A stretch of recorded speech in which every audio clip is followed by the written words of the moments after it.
जय हिंद दोस्तों। स्वागत है भगत सिंह जी की क्लास में। जैसा कि आप लोग से वादा किए थे कि प्रत्येक दिन एएलपी जो 2018 में हुआ था एग्ज़ाम, उसके एक एक सेट क्वेश्चन आएंगे। तो आज 9/8/2018 के सेकंड शिफ्ट का क्वेश्चन की बारी है। ठीक है, अगर आप ये क्वेश्चन का पीडीएफ डाउनलोड करना चाहते हैं तो मेरे टेलीग्राम चैनल से डाउनलोड कर सकते हैं, जिसका नाम है भगत सिंह जी की क्लास। ठीक है, यहाँ पे 30 के 30 सेट के क्वेश्चन आप लोग को मिलेंगे। ठीक है, तो स्टार्ट करते हैं आज का पहला क्वेश्चन से। पहला क्वेश्चन है, निम्नलिखित में कौन सी धातु केरोसिन में संघित किया जाता है, यानी कि डुबो को रखा जाता है। ठीक है, तो इसका राइट आंसर होगा तांबा। इसका राइट आंसर क्या हो जाएगा? तांबा। सिर्फ हम लोग यहाँ मैथ का कोई यानी कि करंट और जीके का क्वेश्चन देखेंगे। अगला क्वेश्चन है, 20 सेंटीमीटर की वक्रता के त्रिज्या वाले एक अवतल दर्पण की फोकस दूरी क्या होगी। ठीक है, फोकस दूरी पूछा है, तो फोकस दूरी जो होता है R बराबर होता है F बराबर होता है R/2। ठीक है, तो कितना हो जाएगा? 20/2 बराबर 10 सेंटीमीटर। ठीक है, बराबर क्या हो जाएगा? 10 सेंटीमीटर। ठीक है, अगला क्वेश्चन देखेंगे। कह रहा है 5 मीटर प्रति सेकंड की गति से 22 kg वजन वाले वस्तु की गतिज ऊर्जा क्या हो गई, यानी कि काइनेटिक एनर्जी पूछ रहा है। काइनेटिक एनर्जी बराबर होता है हाफ mv²। ठीक है, m यहाँ पे दिया हुआ है कितना? 22 kg, तो सबका वैल्यू बैठा देंगे 1/2 गुना 22 और गुना 5 है, तो 5 का स्क्वायर 25। 2 से 22 कटा 11 बार में, 11 गुना 25 कितना हो जाएगा? 275 जूल हो जाएगा। ठीक है, अगला क्वेश्चन देखेंगे। यदि आप एक दर्पण में देखते हैं और पाते कि छवि आपस में छोटा होता है तो दर्पण का प्रकार क्या होगा? दर्पण का प्रकार क्या होगा? अवतल दर्पण, उत्तल दर्पण होगा। ठीक है, उत्तल दर्पण की खासियत है कि उत्तल दर्पण में हमेशा प्रतिबिंब छोटा, आभासी, ठीक है, और सीधा बनेगा। और क्या बनेगा? सीधा बनेगा। दर्पण रहे तो छोटा, आभासी और सीधा बनेगा। ठीक है, अब बाकी अगर लेंस रहेगा तो वो अवतल दर्पण में भी, अवतल लेंस में भी छोटा प्रतिबिंब बनता है। ठीक है, कहता है कठोपनिषद में नचिकेता नामक एक किशोर और देवता के बीच बातचीत दर्ज है। निम्नलिखित में कौन सा देवता नचिकेता से बात कर रहा है? तो ये भगवान राम यानी भगवान यम बात करते हैं। ये कहते हैं कि परमात्मा के बारे में। ठीक है, परमात्मा के बारे में डिस्कशन हो रहा है दोनों के बीच में। ठीक है, अगला क्वेश्चन है, एक कंडक्टर का प्रतिरोध किसके व्युत्क्रमानुपाती होता है? तो हम लोग जानते हैं कि R बराबर होता है R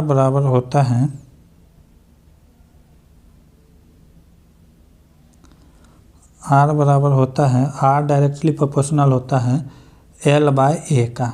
ये होता है किसी भी तार का जो काट क्षेत्रफल होता है, ये एरिया को A कहते हैं। तो डायरेक्टली प्रोपोर्शनल होता है। अगर लंबाई बढ़ेगा तो प्रतिरोध बढ़ेगा, अगर एरिया बढ़ेगा तो प्रतिरोध घटेगा, अगर प्रतिरोध बढ़ेगा तो एरिया घटेगा। ठीक है, A का अनुपाती होता है। अनुप्रस्थ काट क्षेत्रफल, उसी को A द्वारा डोनेट किया जाता है। ठीक है, अगला क्वेश्चन है,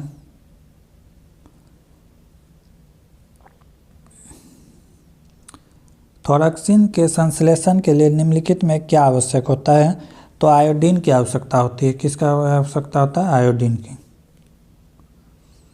अगला क्वेश्चन है, जीएसटी लागू करने वाला पहला देश कौन सा था?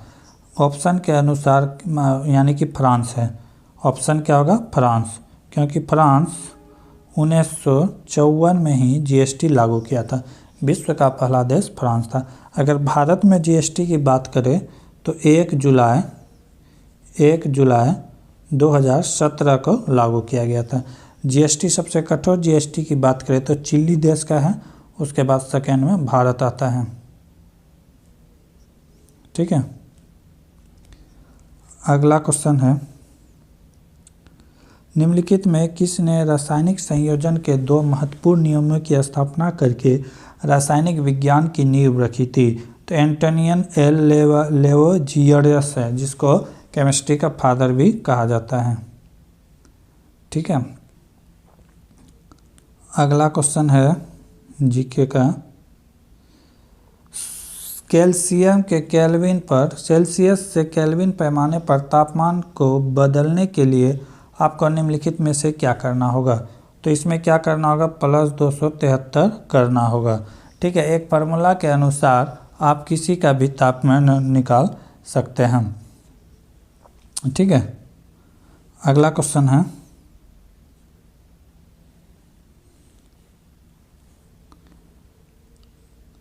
युद्ध के मैदान में हमेशा क्या रहता है? रीजनिंग है तो तीर होगा। सैनिक जो हमारा होगा गलती होगा, क्योंकि सैनिक युद्ध के बाद घर चला जाता है। अगला क्वेश्चन है 2016 में ओलंपिक खेल में कौन सा शहर में आयोजित किया जाएगा?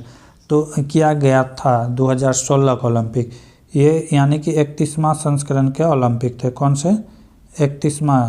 ठीक है, ये कहाँ हुआ था? रियो डी जेनेरो 2016 में। अगर 20 में 32वां जो हुआ था तो वो कहाँ हुआ था? टोक्यो में। 20 में नहीं हुआ था क्योंकि 20 में कोरोना था, तो 21 में हुआ था टोक्यो में 32वां। अगर 33वां की बात करें तो ये 2024 में होगा, फ्रांस में, ऑप्शन में भी है। अगर 34वां की बात करें तो 2028 में होगा यूएसए के 3-4 शहर में होगा। ठीक है, तो ये सब याद कर लेना है, पहले कहाँ हुआ था और आगे कहाँ होने वाला है। ठीक है,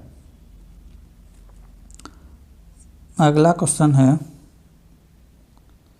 किस प्रसिद्ध हिंदी लेखिका को उनकी कृति दुखम सुखम के लिए व्यास सम्मान 2017 हेतु चुना गया? तो इसका राइट आंसर क्या होगा? ममता कालिया। क्या होगा? ममता कालिया। ठीक है, व्यास सम्मान की अगर बात किया जाए तो एक इसकी स्थापना कब किया गया था? व्यास सम्मान की बात किया जाए तो इसकी स्थापना कब की गई थी? तो 1991 में। ठीक है, के बिरला फाउंडेशन के द्वारा, के बिरला फाउंडेशन के द्वारा किया गया था। अगर पहली बार जो पुरस्कार दिया गया था उसका नाम था रामविलास शर्मा। ठीक है, क्या नाम था? रामविलास शर्मा। ठीक है, अगला क्वेश्चन है खाली हम लोग यहाँ पे जीके का क्वेश्चन देखेंगे। अगर आप चाहते हैं इसको लेना तो ये टेलीग्राम से डाउनलोड कर सकते हैं। अगला क्वेश्चन है कौन से भारतीय मुख्यमंत्री के पिता महाराजा थे? तो इसका राइट आंसर होगा अमरिंदर सिंह, जिसके पिता पटियाला के रजवार थे। ठीक है, ये अंतिम रजवार थे, इसके बाद राजा पद समाप्त कर दिया गया था। ठीक है,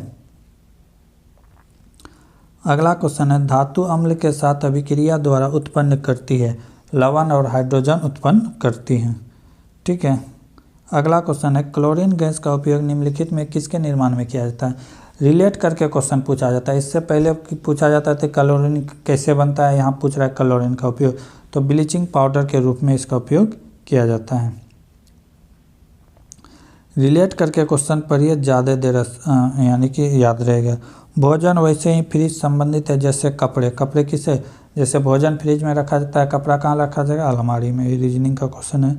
ठीक है, एक क्वेश्चन यहाँ पे कह रहा है कि 2 kg के द्रव्यमान वाली वस्तु ऊपर की ओर 20 मीटर प्रति सेकंड के प्रारंभिक वेग से फेंकी जाती है तो 2 सेकंड के बाद उसकी गतिज ऊर्जा क्या होगा? यानी काइनेटिक एनर्जी पूछ रहा है। ठीक है, काइनेटिक एनर्जी पूछ रहा है, तो काइनेटिक एनर्जी बराबर होता है ½ mv²।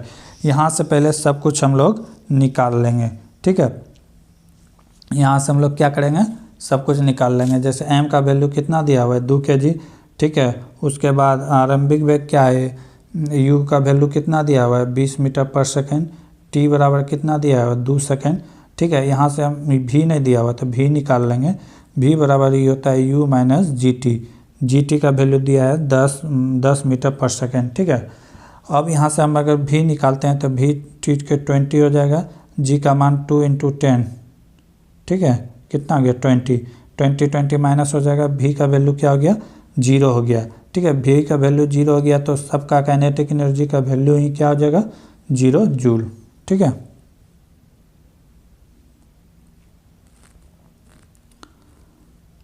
अगला क्वेश्चन है हृदयनाथ मंगेशकर पुरस्कार 2017 किसने जीता? तो इसका राइट आंसर होगा जावेद अख्तर।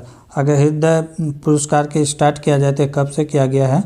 2011 से लता मंगेशकर के लिए उन्हीं के यादों में किया गया है। ठीक है, अगर बात की जाए कि पहली बार ये पुरस्कार किसे दिया गया था तो नरेंद्र मोदी। अगर किसी खिलाड़ी की बात किया जाए, क्योंकि कला के क्षेत्र में, संगीत के क्षेत्र में दिया जाता है, अगर कला की बात यानी संगीत यानी कि कला की बात किया जाए तो ये विश्वनाथ आनंद को दिया गया था 2016 में। अगला क्वेश्चन है 4 किलो वजन वाली एक वस्तु स्थिर स्थिति में है, निरंतर बल लगाकर यह 5 मीटर पर सेकेंड की गति प्राप्त करता है, बल द्वारा किया गया कार्य क्या होगा? बल द्वारा किया गया कार्य क्या होगा? तो इसमें भी जो है काइनेटिक एनर्जी पूछ रहा है, तो आराम से कर सकते हैं। ठीक है, क्या होता है? Half mv²। ठीक है, कितना हो जाएगा? 1/2 गुना 4 गुना सबका मान बैठा देंगे, ये क्या हो जाएगा? 5 का स्क्वायर। 2 से 2 कट जाएगा, कितना हो जाएगा? 2 गुना 25 बराबर कितना हो जाएगा? 50 जूल। राइट आंसर क्या हो जाएगा? 50 जूल। ठीक है, अगला क्वेश्चन है एक पौधे के तने या जड़ का घेरा किस कारण से बढ़ता है? तो इसका होगा लेटरल मेरिस्टॉम। लेटरल मेरिस्टॉम। किस राज्य सरकार ने योग गुरु रामदेव बाबा को योग और आयुर्वेद का ब्रांड एम्बेसडर चुना गया है? तो इसका राइट आंसर होगा हरियाणा। ठीक है, 2015 में इसे ब्रांड एम्बेसडर चुना गया था। अगर योग की बात करें तो एक योग दिवस 21 जून को मनाया जाता है। ठीक है, अगला क्वेश्चन है दादा साहेब फाल्के पुरस्कार किस क्षेत्र में महत्वपूर्ण सार्वजनिक उपलब्धियों के लिए दिया जाता है? तो ये दादा साहेब फाल्के पुरस्कार फिल्म के क्षेत्र में दिया जाता है। ठीक है, अगर दादा साहेब फाल्के पुरस्कार की बात किया जाए कि ये कब से दिया जाता है तो ये 1969 से दिया जाता है। ठीक है, दादा साहेब फाल्के पुरस्कार उसी के नाम पे दिया जाता है। क्यों? पहली बार किसको दिया गया था? देविका रानी को। ठीक है, क्योंकि ये दादा साहेब फाल्के पुरस्कार है जो भारत में फिल्म के जनक पिता कहा जाता है, क्योंकि इनके द्वारा ही प्रथम फिल्म बनाई गई थी राजा हरिश्चंद्र 1913 ईस्वी में। ठीक है, अगला क्वेश्चन है ओडिशा को अधिकतर डैश के कारण प्राकृतिक आपदाओं का सामना करना पड़ता है? तो ओडिशा को जो है किसके कारण सामना करना पड़ता है? तो इसका राइट आंसर होगा चक्रवात। चक्रवात के कारण। चक्रवात में होता क्या है कि अंदर में दबाव कम बनता है, अंदर में दबाव कम बनता है, बाहर से हवा किस की ओर आती है? अंदर की ओर। ठीक है, इसे चक्रवात कहते हैं। ठीक है, जैसे टोरंडो हो गया, हरिकेन हो गया, टाइफून हो गया, ये सब चक्रवात के एग्जाम्पल है। ठीक है, अब प्रति चक्रवात में क्या होता है? अंदर से हवा कहाँ जाती है? बाहर की ओर। कहाँ जाती है? बाहर की ओर। ठीक है, तो ये याद रखना है। कहता है मध्य प्रदेश का संबंध हीरे से है, ठीक वैसे ही जैसा कर्नाटक का संबंध किससे है? तो कर्नाटक का संबंध सोना से है, क्योंकि सोना कर्नाटक में ज़्यादा होता है। नहीं तो KGF फिल्म आप लोग देखे होंगे, KGF फिल्म देखे होंगे, इसी के बारे में बताया गया है, कोलार। ठीक है, निम्नलिखित में कौन बढ़ते भ्रूण के लिए पोषक उत्तक का कार्य करता है? तो एंडोस्पर्म जो है, जो पेट में छोटे बच्चे होते हैं उसके लिए एंडोस्पर्म भोजन के पहुंचाने का काम करता है, पोषण। ठीक है, जो पोषण पहुंचाते हैं। खाद्य पदार्थ में दुर्गंध आने का मुख्य कारण वसा और तेलों का क्या है? ऑक्सीकरण। ऑक्सीकरण में क्या होता है? तेल का त्याग यानी कि हाइड्रोजन का त्याग होता है। ठीक है, अवकरण में क्या होता है? उसका ग्रहण करता है। ठीक है, कंफ्यूज नहीं होना है। निम्नलिखित में कौन सा प्राकृतिक में कभी अकेले नहीं पाया जाता है? तो बल हमेशा अकेला नहीं पाया जाता, बल हमेशा दो वस्तुओं के बीच लगता है। ठीक है, तो बल हमेशा प्राकृतिक में कभी अकेला नहीं पाया जाएगा। भारतीय पैरालंपिक हायर जंपर का नाम बताइए जिन्होंने रियो ओलंपिक में स्वर्ण पदक प्राप्त किया। उन्हें 2017 में पद्म श्री सम्मानित किया गया। ठीक है, तो इसका होगा मरियप्पन थांगेवुल। ठीक है, जिसे 2017 में पुरस्कार दिया गया था। अगला क्वेश्चन है यदि क्रिप्टॉन की संख्या 36 है तो उनकी इलेक्ट्रॉनिक विन्यास क्या होगी? इलेक्ट्रॉनिक विन्यास भरने का फार्मूला आता है 2n²। ठीक है। तो 36 है तो ये क्या हो जाएगा 2, 8, 18 और फिर 8, क्योंकि पता है प्रथम कक्षा में 2 से ज़्यादा इलेक्ट्रॉन नहीं रखते, दूसरे में 8, 2n² का फॉर्मूला चलता है। एक बार n का वैल्यू 1 लेंगे, फिर 2 लेंगे, फिर 3 लेंगे, फिर 4 लेंगे, इसी तरह भरते जाएंगे। ये फॉर्मूला याद रखना है 2n²। अगला क्वेश्चन है, यदि शामिल हो तो और भी अधिक विभिन्नता उत्पन्न हो जाएगी। तो इसका राइट आंसर क्या होगा, लैंगिक प्रजनन। ठीक है। तो इस तरह हमने 75 के 75 क्वेश्चन डेक डाले, ठीक है, जो कि पूछे गए थे 9/8/2018 में जो एग्ज़ाम हुए थे सेकेंड शिफ्ट में, उस एग्ज़ाम का सारा क्वेश्चन देख लिए। अगर आप इसे डाउनलोड करना चाहते हैं तो Telegram Bhagat Singh GK class से आप लोग डाउनलोड कर सकते हैं। तब तक के लिए जय हिंद, जय भारत।